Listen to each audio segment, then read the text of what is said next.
ہماری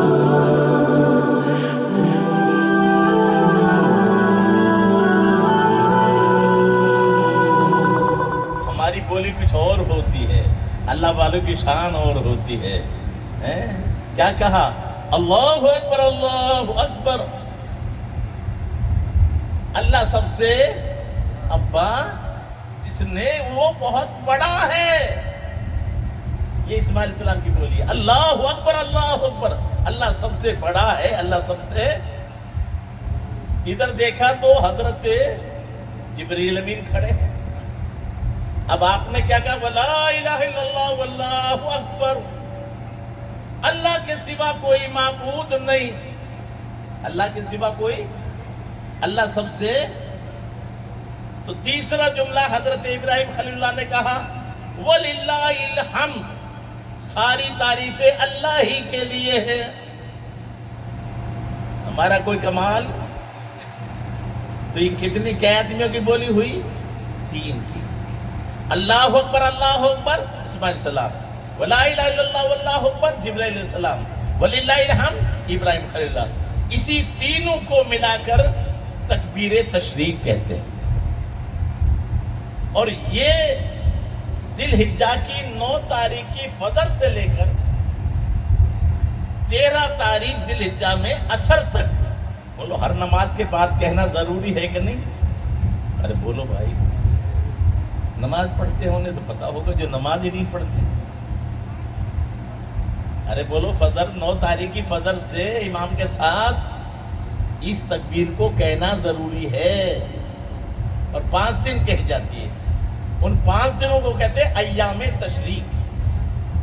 تو بتاؤ یادیں منائی گئی یا مٹائی گئی؟ اتنا بتاؤ، بولو بھائی۔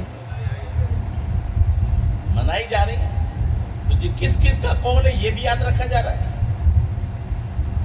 اب ذہن میں آیا کہ میں نے تو بیٹے کو ذبح کرنا تھا، یا دمبا ذبح ہوا ہے، تو رب نے فرمایا یا ابراہیم قد صدقت الرؤیا، اے ابراہیم شک نہ کرو، آپ نے تو اپنا خواب سچا کر دکھایا، اس لیے کہ جو تمہارا کام تھا تم نے کر دیا، ان کا کام تھا گردن جھکانا، تیرا کام تھا چھری چلانا، تم نے اپنا کام کر دیا۔ یہ ہماری کرم کی بات ہے کہ ہم نے ذبیح اللہ بھی بنا دیا اور بچا بھی۔ سبحان اللہ سبحان اللہ۔ اب ایک بات بتاؤ، کیوں بچے اسماعیل علیہ السلام؟ جب بات یہ تھی کہ بیٹا ذبح کرو، تو مولا جب ذبح کر رہا ہے، حضرت ابراہیم علیہ السلام ذبح کر رہے، تو نے بچایا کیوں؟ تو بچے ہیں مصطفیٰ کی وجہ سے۔ ارے بولو کیوں بچے ہیں؟ کیونکہ اسماعیل علیہ السلام کی پشت میں کون تھے؟ اگر اسماعیل علیہ السلام ذبح ہو جاتے تو نبی دنیا میں، اور نبی کو آنا تھا، تو اسماعیل علیہ السلام کو بچنا تھا۔ تو فدیہ کون آئے؟ جنتی دمبا۔ تو اسماعیل علیہ السلام کا فدیہ جنتی دمبا بن سکتا ہے، اور اسماعیل علیہ السلام تو ذبح جنتی دمبا ہو، اور ذبیح اللہ اسماعیل ذبیح اللہ کہلایا۔ یہیں سے تمہید بنی۔ جب جنتی دمبا اسماعیل السلام کا فدیہ بن سکتا ہے، تو جنتی جوانوں کے سردار اپنے نانا کا فدیہ کیوں نہیں بن سکتے؟ بات سمجھ میں آ رہی ہے؟ تو یہ فدیہ یہاں کہ آپ آج نہ ہم ذبح ہو جاتے تو اللہ کے نبی، تو یہاں بھی فدیے کی ضرورت پڑی نبی کی وجہ سے، اور وہاں شہادت آپ کو ملنی تھی۔ تو اب ایک بات اور آپ سے پوچھوں، آپ 10 تاریخ کو بیٹا ذبح کرتے ہو کہ جانور ذبح کرتے ہو؟ تو یاد کس کی مناتے ہو، اسماعیل علیہ السلام کی یا دمبے کی؟ اگر اسماعیل علیہ السلام کی یاد مناتے ہو تو بیٹا ذبح کرو۔ ارے ابراہیم علیہ السلام نے تو بیٹا ذبح کیا ہے، آپ جانور کیوں ذبح کر رہے؟ اچھا یہ 10 تاریخ کو ہے قربانی یا اور تاریخ ہے؟ ارے بولو بھائی، 10 کو اچھا رات میں ہے یا دن میں؟ دن میں. صبح صبح ہے کہ دوپہر کا وقت ہے؟ دوپہر کا وقت ہے. تو اب ادھر آ جاؤ. تو امام حسین کی شہادت کون سی تاریخ میں؟ 10 میں. رات میں یا دن میں؟ صبح صبح یا دوپہر میں؟ بے خودی بے سبب نہیں غالب، کچھ تو ہے جس کی پردہ داری. یہ ساری نسبتیں جو بتا رہی ہیں، یہ اسی لیے ڈاکٹر اقبال نے کہا تھا غریب و سادہ و رنگی ہے داستان حرم، ہے ابتدا اسماعیل تو انتہا ہے حسین. اور دور حیات آئے گا قاتل قضا کے بعد، ہے ابتدا ہماری تیری انتہا کے بعد. اور قتل حسین اصل میں مرگ یزید ہے، اسلام زندہ ہوتا ہے ہر کربلا کے. سبحان اللہ سبحان. جب یہ بات سمجھ میں آ گئی تو اب آئیے، یہ امام حسین کی شہادت اچانک ہوئی تھی؟ ارے بولو بھائی، نہیں معلوم؟ میرے بھائی اگر آپ کو کہہ دیا جائے نا یہ بیٹا ہے نا 5 سال کی عمر میں فلاں بیماری لگ جائے گی، تو کھانا پینا تمہارا حرام ہو جائے گا. اور یہاں کے امتحان دیکھیے، حضرت ام فضل آقا کی چچی وہ آتی ہیں اور عرض کرتی ہے آقا میں نے بہت خطرناک خواب دیکھا ہے. کہ چچی کیا دیکھا ہے؟ کہ آپ کے جسم کا ٹکڑا کاٹ کر میری گود میں ڈالا جا رہا ہے. واقعہ آپ نے سن رکھا ہے لیکن دھیان نہیں دیتے. میرے آقا مسکرائے، چچی بہت پیارا خواب ہے. میری بیٹی فاطمہ جو ہے نا ان کے یہاں بچہ پیدا ہوگا، وہ میرے ہی جسم کا ٹکڑا ہے جو سب سے پہلے تمہاری گود میں ہے. تو آپ کے ہی جسم کا ٹکڑا، ڈائریکٹ نہیں انڈائریکٹ، تو شہادت تو آپ ہی کی ہو رہی ہے نا. اور اللہ تعالیٰ نے بنایا بھی امام حسن اوپر سے شبیہ پیغمبر اور امام حسین سینے سے نیچے شبیہ پیغمبر، اور دونوں کو برابر کھڑا کر دو تو مکمل مصطفیٰ کی تشبیہ ہے. شبیہ پیغمبر ہم شکل مصطفیٰ ہیں. اب میں آپ سے پوچھنا چاہتا ہوں ذرا غور کریں. میرے آقا کی گود میں لے جا کر حضرت ام فضل نے دیا، میرے آقا کی آنکھوں سے آنسو جاری ہو گئے. یہ ایک کا امتحان نہیں ہو رہا ہے. حضرت ام فضل پوچھتی ہے آقا یہ تو خوشی کا وقت ہے، آپ رو کیوں رہے؟ آقا نے فرمایا ابھی جبریل آئے ہیں اور وہاں کی مٹی لے کر آئے ہیں. کہاں کی مٹی؟ ارے بولو بھائی. کرب و بلا. یہ علماء سے پوچھو، کرب مصیبت، بلا مصیبت، مصیبتوں کا گھر. تاریخ بتاتی ہے کربلا میں کوئی پیڑ نہیں، سایہ دار پیڑ بھی نہیں، خشک علاقہ. اس بیابان میں اسماعیل علیہ السلام کو چھوڑا گیا بیابان میں، اور امام حسین کے لیے جگہ تیار کی ہوئی بیابان میں. مصیبتوں کا گھر. مکہ آباد ہوا حضرت اسماعیل کے قدموں کا صدقہ، کربلا معلّہ بنا امام حسین میں. سبحان اللہ سبحان اللہ. اب جب یہ بات آپ کے ذہن میں آ گئی، وہ مٹی لا کے دی. اب میری بات ذہن میں بٹھاؤ، یقین ہو گیا نا بیٹا شہید ہوگا. اہل بیت کے بارے میں ہے کہ اگر وہ دعا کرتے تو پہاڑ اپنی جگہ سے ہٹ جائے. تو ماں فاطمہ کو پتہ چلا، دعا کیوں نہیں کرتی؟ مولا علی کو پتہ چلا، دعا کیوں نہیں کرتی؟ خود آقا کو نواسے سے پیار ہے کہ کبھی رونے کی آواز آتی تو میرے آقا فرماتے فاطمہ انہیں نہ رلایا کرو، میرا دل دکھتا ہے. جن کے رونے کو میرے آقا پسند نہ کرے ان کی گردن پر چھری چلے، معمولی بات ہے۔ پھر آقا نے ہاتھ کیوں نہیں اٹھا دیے؟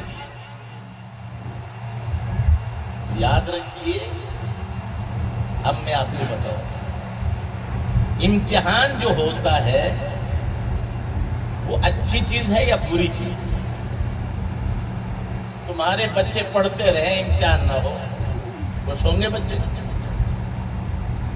پریشان، میرا 1 سال برباد ہوا، امتحان نہیں ہوا۔ تو امتحان سے ڈگری ملتی ہے، ترقی ہوتی ہے۔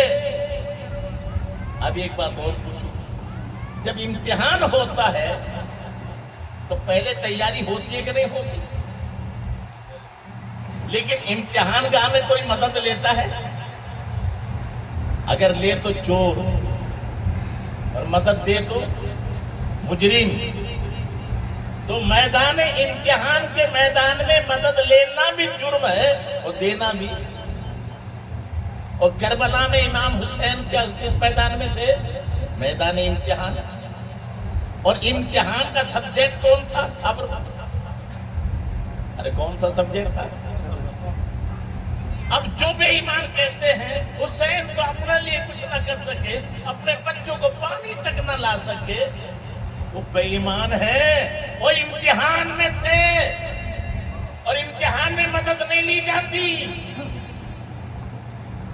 ورنہ تجھے پتا نہیں ہے ظالم، اگر ایک اشارہ کرتے تو پانی آ جاتا، ایک کرامت میں اضافہ ہو جاتا، لیکن صبر کے امتحان میں فیل ہو جاتا۔ اس لیے اہل ایمان کہتے ہیں، دیکھتے سوئے فلک شاہ اگر ایک نظر، 400 چھاتی گھٹا جم کے برستا پانی، تشنا لب رہ کے بتایا یہ ہے صبر جمیل، ورنہ زمزم کی طرح پھوٹ نکلتا پانی۔ سبحان اللہ۔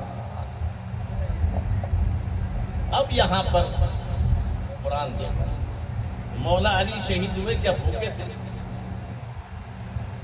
علماء سے پوچھو، سحری کر کے گئے، پردیس میں تھے نا، دشمنوں کے بیچ میں تھے، اپنے گھر والوں کے بیچ میں تھے۔ وہ تو مسجد میں داخل ہوئے، ظالم نے حملہ کر دیا، اور یہ مقام جو ملا شاید کسی کو نہیں ملا۔ کسیرا میسر بجزئی سعادت، بکعبہ ولادت بمسجد شہادت، یہ کسی کے حصے میں نہیں آئی خوبی کہ پیدا ہو تو کعبے میں اور وفات ہو تو مسجد میں، شہادت ملے تو مسجد میں۔ ارے پیدائش کعبے میں اور شہادت مسجد میں، یہ کسی کے حصے میں آئی ہے؟ آج تک نہیں۔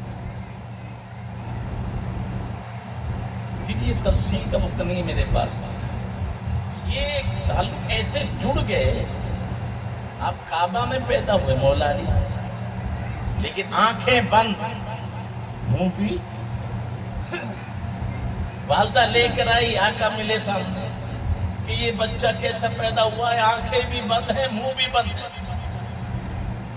کی لاؤ تو فاطمہ بنت اسد، یاد رکھیں، ماں کا نام بھی مولا علی کی ماں کا نام بھی فاطمہ ہے، اور بیوی کا نام بھی،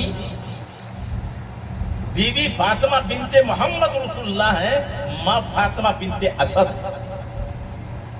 اور یہ خوبیاں جب جمع کرو نا تو مطلق ایک ٹائم چاہیے۔ دنیا میں کوئی ایسی عورت نہیں ہے جس کو یہ مقام ملا ہوا۔ جب ان کا انتقال ہوا مدینہ شریف میں تو میرے آقا ان کی قبر میں کافی دیر لیٹے، یہ مقام اور کسی کو نہیں ملا، اور دعا کی مولا یہ میری ماں ہے، یعنی ماں کی طرح مجھے انہوں نے پالا ہے۔ مولا علی کی ماں کو کہا یہ میری ماں ہے، ماں کی طرح پالا ہے، مولا تو بھی ان پر کرم فرما۔ تو فاطمہ بنت اسد کی قبر میں اللہ کے رسول لیٹے، پھر کافی دیر کے بعد باہر آیا، پھر فاطمہ بنت اسد کو دفن کیا۔ تو نبی پلے علی کے گھر میں، بولو نبی کہاں پلے؟ 2 سال تک حضرت حلیمہ نے، پھر 6 سال تک